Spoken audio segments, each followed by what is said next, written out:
সশস্ত্র বাহিনী দিবসের সংবর্ধনা অনুষ্ঠানে বিএনপি চেয়ারপারসন বেগম খালেদা জিয়ার অংশ নেওয়ার বিষয়ে অন্তর্বর্তীকালীন সরকারের প্রধান উপদেষ্টা ডক্টর মোহাম্মদ ইউনূস বলেছেন, খালেদা জিয়াকে আনতে পেরে আমরা গর্বিত।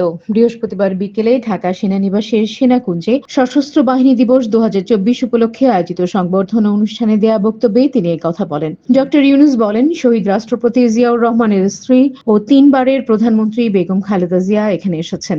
এক যুগ তিনি আসার সুযোগ পাননি। আমরা গর্বিত এই সুযোগ দিতে পেরে। দীর্ঘদিনের অসুস্থতা সত্ত্বেও বিশেষ দিনে সবার সঙ্গে শরিক হওয়ার জন্য আপনাকে আবারও ধন্যবাদ। আপনার আশু রোগ মুক্তি কামনা করছি। প্রধান উপদেষ্টার দেয়া বৈকালিক সংবর্ধনা অনুষ্ঠানে অতিথিদের জন্য নির্ধারিত আসনে বসেন বিএনপি চেয়ারপারসন বেগম খালেদা জিয়া। তার পাশেই বসেন প্রধান উপদেষ্টা প্রফেসর ডক্টর মোহাম্মদ ইউনূস। অতিথিদের সঙ্গে শুভেচ্ছা বিনিময় শেষে প্রধান উপদেষ্টা তার আসনে বসে বেগম খালেদা জিয়ার সঙ্গে কুশল বিনিময় করেন। এ সময় হাস্যোজ্জ্বল খালেদা জিয়াকে কথা বলতে দেখা যায়। দীর্ঘ এক যুগ পর সেনাকুঞ্জের অনুষ্ঠানে অংশ নিলেন বিএনপি চেয়ারপারসন ও সাবেক প্রধানমন্ত্রী বেগম খালেদা জিয়া। 2018 সালের পর এই প্রথম প্রকাশ্যে কোনো অনুষ্ঠানে অংশ নিলেন তিনি। এর আগে বিকেল 3:30টার দিকে গুলশানের বাসভবন ফিরোজা থেকে রওনা হয়ে বিকেল 3:45টার দিকে সেনাকুঞ্জে পৌঁছান খালেদা জিয়া।